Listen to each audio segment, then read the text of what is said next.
el respaldo y el consenso nacional. El caso o el affair del señor Assange no tenía presentación, era una vergüenza para el país. Claras violaciones, inconsistencias y actos lesivos, como ayer señaló el canciller en el proceso de naturalización, y una burla a lo que es el concepto del asilo, en este caso asilo diplomático, porque no era asilo territorial.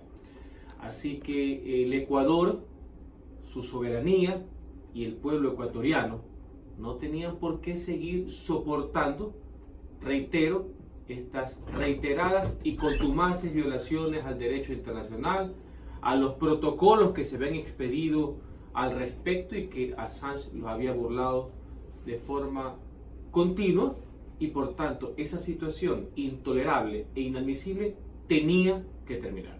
Ahora, dentro de su punto de vista como abogado, lo que también se cuestiona es la forma en la cual la Policía Metropolitana Británica ingresó a nuestro pedazo de territorio allá en Londres. Con respecto a ello, también nos podría comentar su lectura. El presidente de la República hizo bien en permitir que autoridades extranjeras ingresen a un territorio que nos pertenece a nosotros, que es lo que se señor cuestiona. Assange tenía asilo diplomático, no asilo territorial, que son figuras distintas.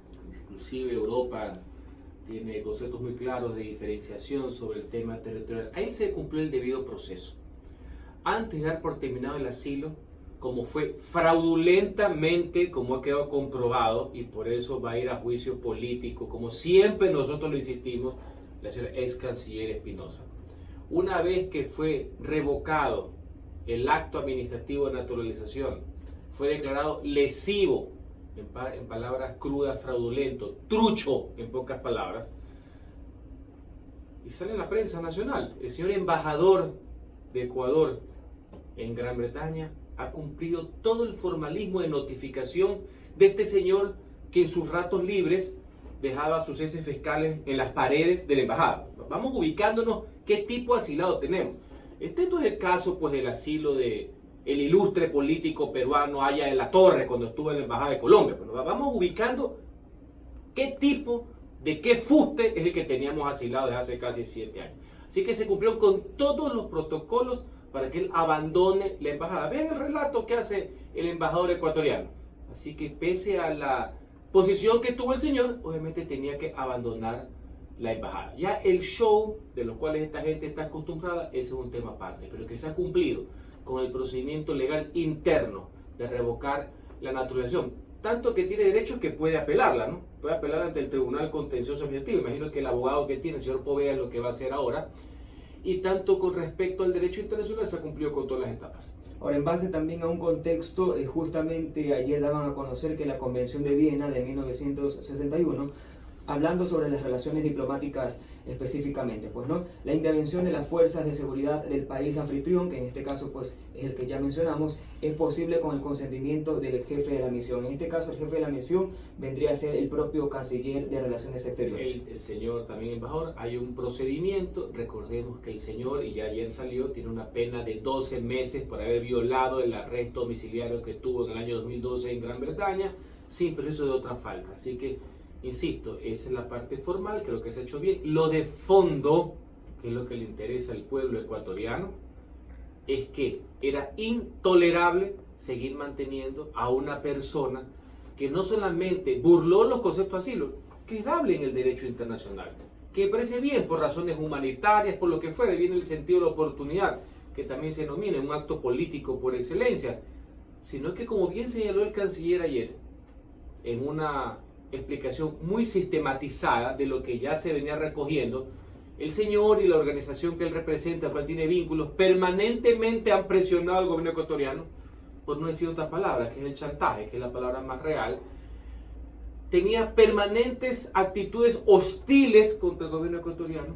El señor nos demandó varias veces, ¿no ustedes se acuerdan? Perdió todos los casos aquí. Inclusive la Corte Interamericana, la Comisión Interamericana de Derechos Humanos, desechó todas las quejas que él puso contra el país que le daba el asilo. Reitero, este es un caso no solamente desde el punto del derecho, Apeló también el el último requisito del protocolo de convivencia. Es un caso de no convivencia normal. Normalmente el asilado es un profundo agradecido del país que le otorgó o el asilo territorial cuando está en el mismo país o el asilo diplomático cuando es una alegación extranjera. Pero este es un caso único, solo a nosotros nos puede haber pasado esto aquí, que la persona que le brindamos esta confianza, que le brindamos esta protección, esta economía, sea nuestro primer enemigo. Esto es para que hayan libros y libros sobre semejante sandez que solo a nosotros y a los socialistas del siglo XXI, que fueron los que le abrieron la puerta, nos pudo haber ocurrido. Ahora, abogado Bucalón, podemos decir que esto también fue como represalia por parte del presidente Lenín Moreno por haber develado Wikileaks imágenes privadas del presidente de la República como de su familia. Eso tendrá que responderlo el presidente. Wikileaks, no Wikileaks, fotos o no fotos, la situación del señor Assange era intolerable desde hace muchísimo tiempo, no de ahora. Nuestras críticas al proceso turbio de expedición de su carta de naturalización, como ayer el señor canciller lo demostró paso por paso, no viene ahora con las últimas fotos, tiene algún tiempo. Ahora veo que todo el mundo tiene un consenso, me parece muy bien. Nosotros desde el inicio estuvimos con el criterio de que esto no era conveniente para los intereses del país. Ahora, ¿qué va a pasar en la Asamblea Nacional? Porque en su momento una de las asambleístas que precisamente pues, es de su bloque, la señora María Cristina Reyes, sobre el pedido de juicio político a la señora María Fernanda Espinosa. Con más fuerza, ya alcalde después de algún tiempo de que no pasaba de la presidencia. Ojo, hay que decir las cosas como son. Varios meses de letargo, para mí, y lo digo con los puntos sobre las sillas, estaban jugando al offside. Es decir, están jugando a que pase el tiempo del año después del ejercicio de sus funciones para que no pueda ser sujeto de control político. Trataron de dilatar y jugar con el tiempo hasta que se hizo insostenible. Ya el CAL lo calificó y tiene que enviarlo, como no puede ser de otra manera, la presidencia tiene que enviar a la Comisión de Fiscalización. Esto lo que hace es darle mayor soporte, mayor fuerza a los argumentos, a las tesis que nosotros siempre expusimos. Recuerde que el inicio de esto, del reprochable actuación que tuvo la ex canciller Espinosa, lo tuvo la asambleísta Paola Ventimilla, que lo presentó en el seno de la Asamblea. Se ha recogido, es parte principal del juicio político de varias fuerzas en el Congreso, entre las cuales está representado y liderado la asambleísta Cristina Reyes. Así que quiero que aquí ya no haya excusa alguna y lo antes posible esta señora vaya a la comisión y en el pleno nos vemos para censurarla como se merece. Pero bueno, también se mantiene que no solamente actuar desde la parte política, sino también en la parte penal. Por ejemplo, en esta parte, ¿qué figura penal encajaría para la ex ministra María Fernanda Espinosa? Yo soy juez político, la Asamblea es un órgano político, no un tribunal de justicia. Por eso hago la precisión. Esto es lo que a nosotros concierne, sin perjuicio de otro tipo de responsabilidades civiles, administrativas y, si fuera el caso, lo que usted señala, penales. Como bien señaló ayer el canciller de la Nación, todo este expediente de este auto casi fraudulento, lesivo le llama el derecho administrativo, lo han puesto a órdenes de la Contraloría General del Estado. Por eso fue importante la comparecencia del canciller, con un timing maravilloso para el país, porque la comparecencia estaba prevista desde hace algunos días, citada para ayer jueves, y da la coincidencia de que sirvió para pocas horas después de haber retirado el asilo al señor Assange, él puede informar de primera mano. Creo que fue una muy buena comparecencia.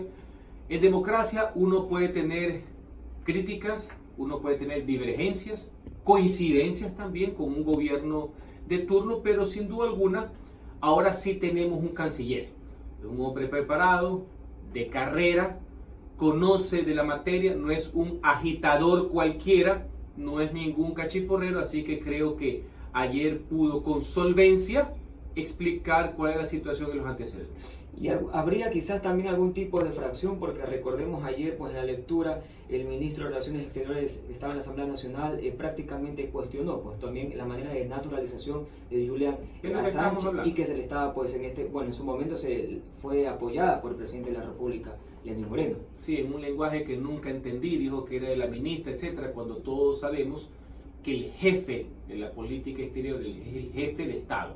Los ministros, en este caso el ministro de Relaciones Exteriores, es el ejecutor de la política. Aquí todo al revés, pero en todo caso, así sea tarde, no solamente el tema de la naturalización, sino el concepto del asilo, se ha tomado una decisión y yo la respaldo. Ahora, también dentro de estos temas lo que llama la atención es, por ejemplo, de que ayer varios hackers internacionales han comenzado a ingresar a las páginas oficiales del país. Nosotros estábamos en el puesto número 52 como un país vulnerable de los hackers, pero sin embargo ayer pasamos del 52 al puesto número 25, entonces hay que refortalecer el sistema informático del país. Esto traería prácticamente desestabilización por parte del gobierno también. Me imagino, no conozco mucho el tema, tengo problemas hasta con mi propia clave, no sé de qué se trata, pero me imagino que las autoridades pertinentes se encargan. Tengo graves problemas con mi propio teléfono para estar medicando ese tipo de cosas.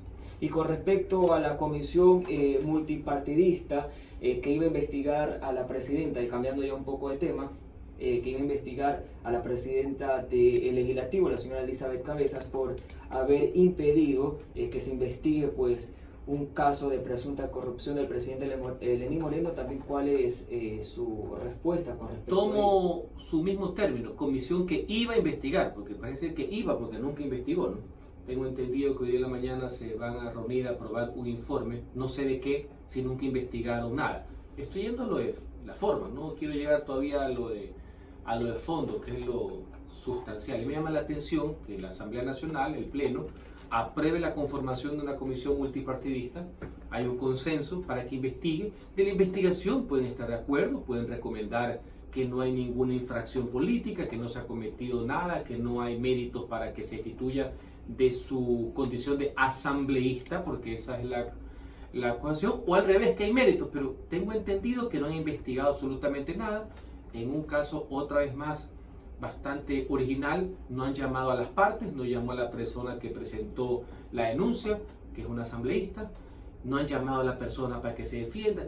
Yo aprendo todos los días de esta asamblea, la verdad es que no sé qué decir. Le digo en mi parte que he tenido intervenciones en la destitución de un presidente de la asamblea, he estado en todos los juicios políticos y fui interpelante al fiscal, pero yo todos los días aprendo, así que no me cansaré de aprender. Esperaré que den el informe, que tengo entendido que primero dijeron lo que iban a hacer, después el informe. Imagino que la próxima semana llegará al pleno y ahí expresaré tanto de forma como de fondo cuál es mi criterio. Perfecto, abogado Colón, usted dice que aprende, pero de una u otra forma también... Aprendo mal, obviamente. Así es, que efectivamente nos confunden a los ecuatorianos, los analistas políticos dicen una cosa, luego dicen otra, porque sí, no habría sentido de que se arme una comisión multipartidista con un audio que en este caso pues ellos mencionan que no es probo. Entonces para eso no se hubiese armado esta comisión multipartidista. Bueno, tendrían que investigar por qué el audio no es prueba, pero para eso es la investigación, pues. Esa es la base de todo, por eso lo digo con sorna, porque estoy convencido que así no es. Veo que los que alegan que violan procedimientos son los primeros en violarlos. Veo por ahí que los que quieren alegar artículos de ley son los primeros también en vulnerarlos.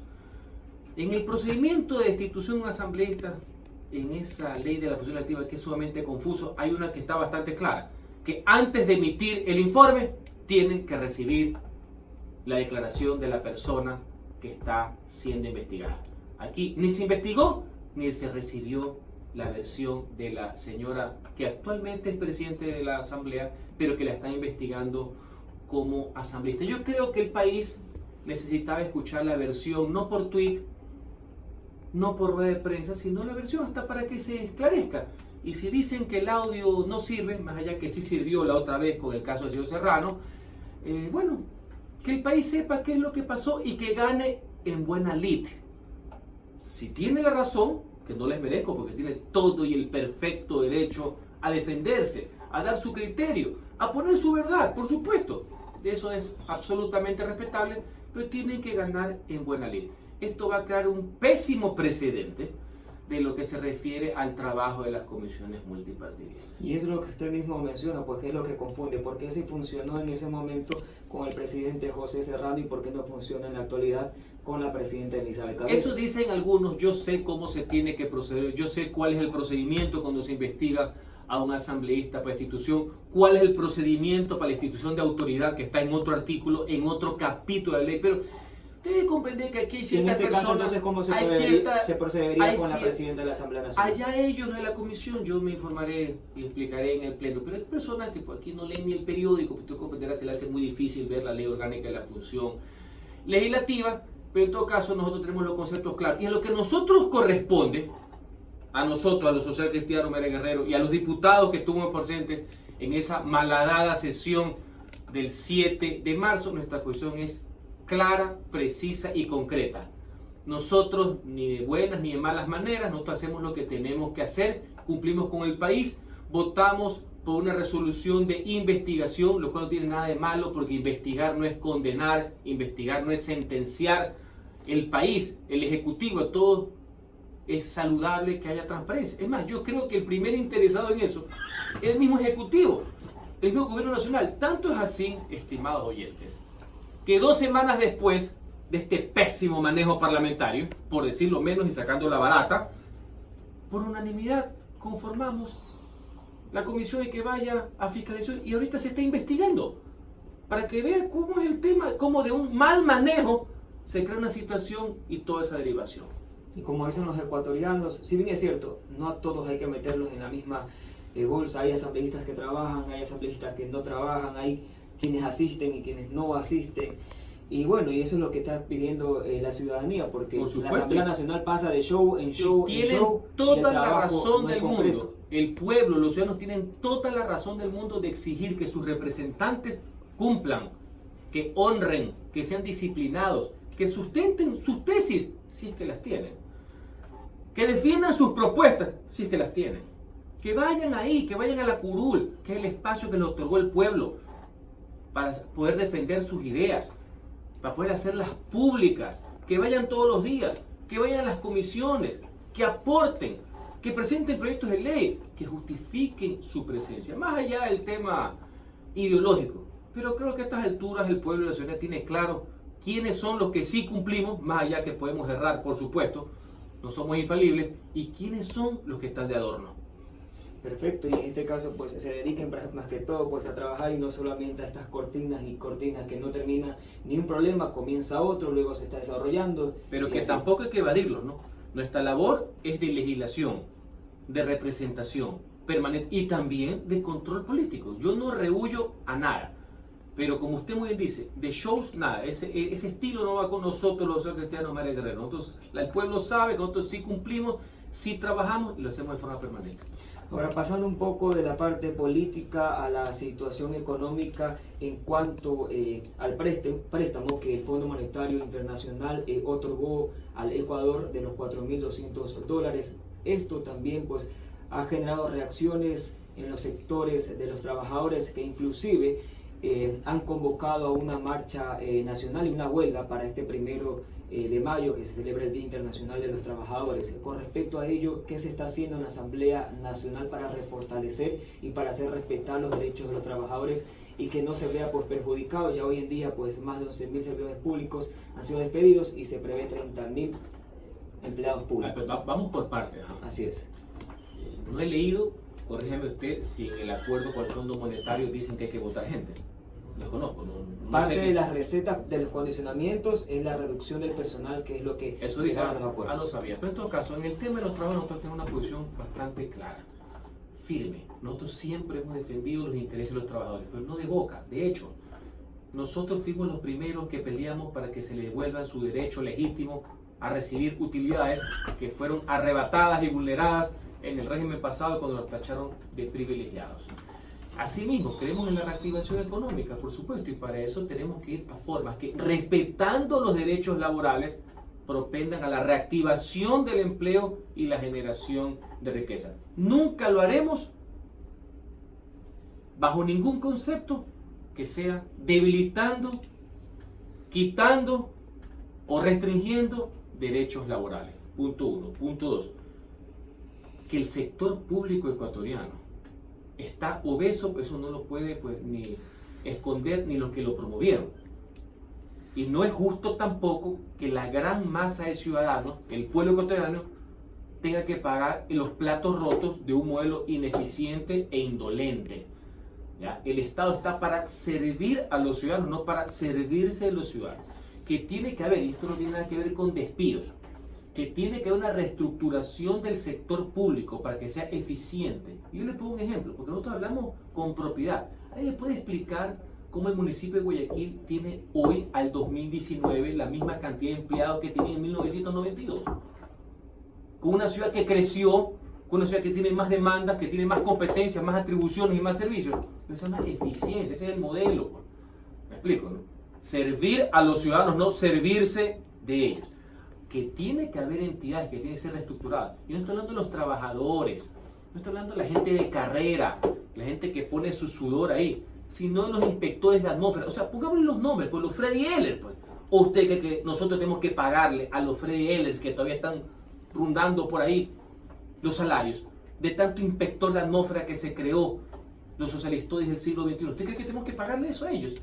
A tanto coordinador de a $5,000 y $6,000 que son pipones profesionales, que uno de esos vale por 5 médicos, por 5 profesores, por 5 policías. ¿Usted cree que es justo? No. Por aparte de esa reestructuración... Cuidado, pero yo lo alejo del tema del fondo, no fondo, porque mire, hay que separar.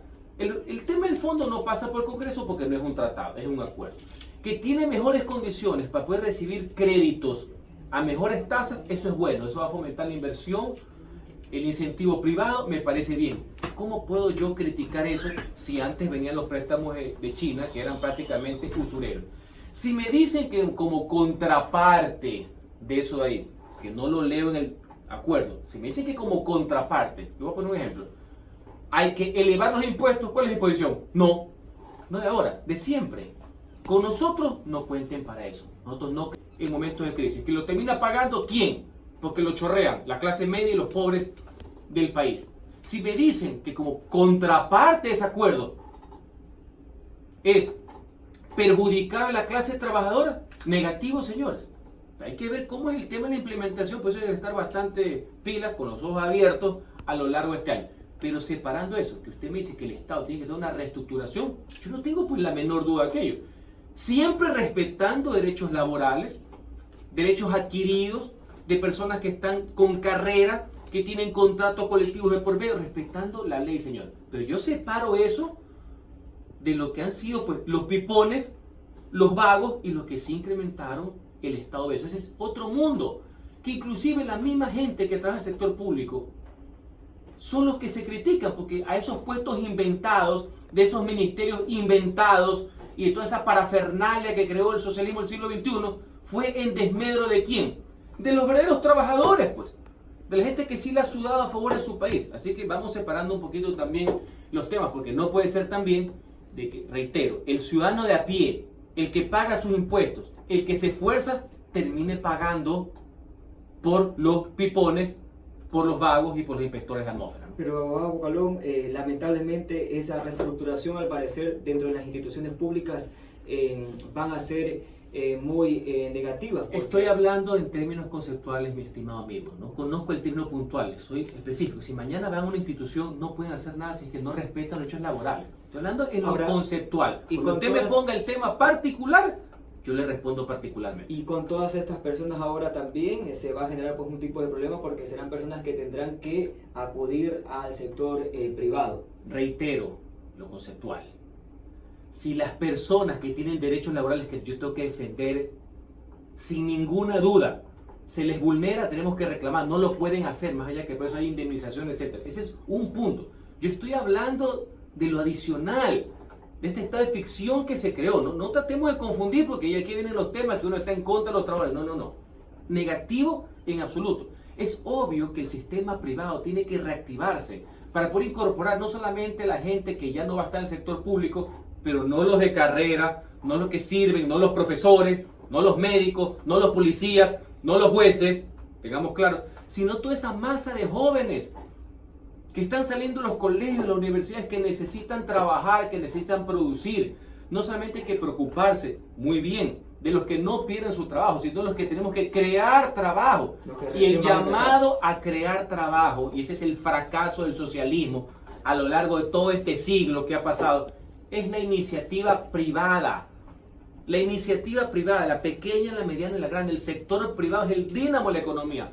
No como estos charlatanes que creían que es el Estado y un burócrata, un escritor, el dirigismo, el que crea el empleo. No, no, no, no. El Estado está para crear las condiciones de convivencia, está para regular y para controlar, para sancionar, para eso es la justicia. Pero regular no es asfixiar. Así que si aquí vamos a sentar las bases para el inicio de un proceso donde tengamos que la empresa privada es la llamada a generar el empleo, contará siempre con nuestro irrestricto apoyo.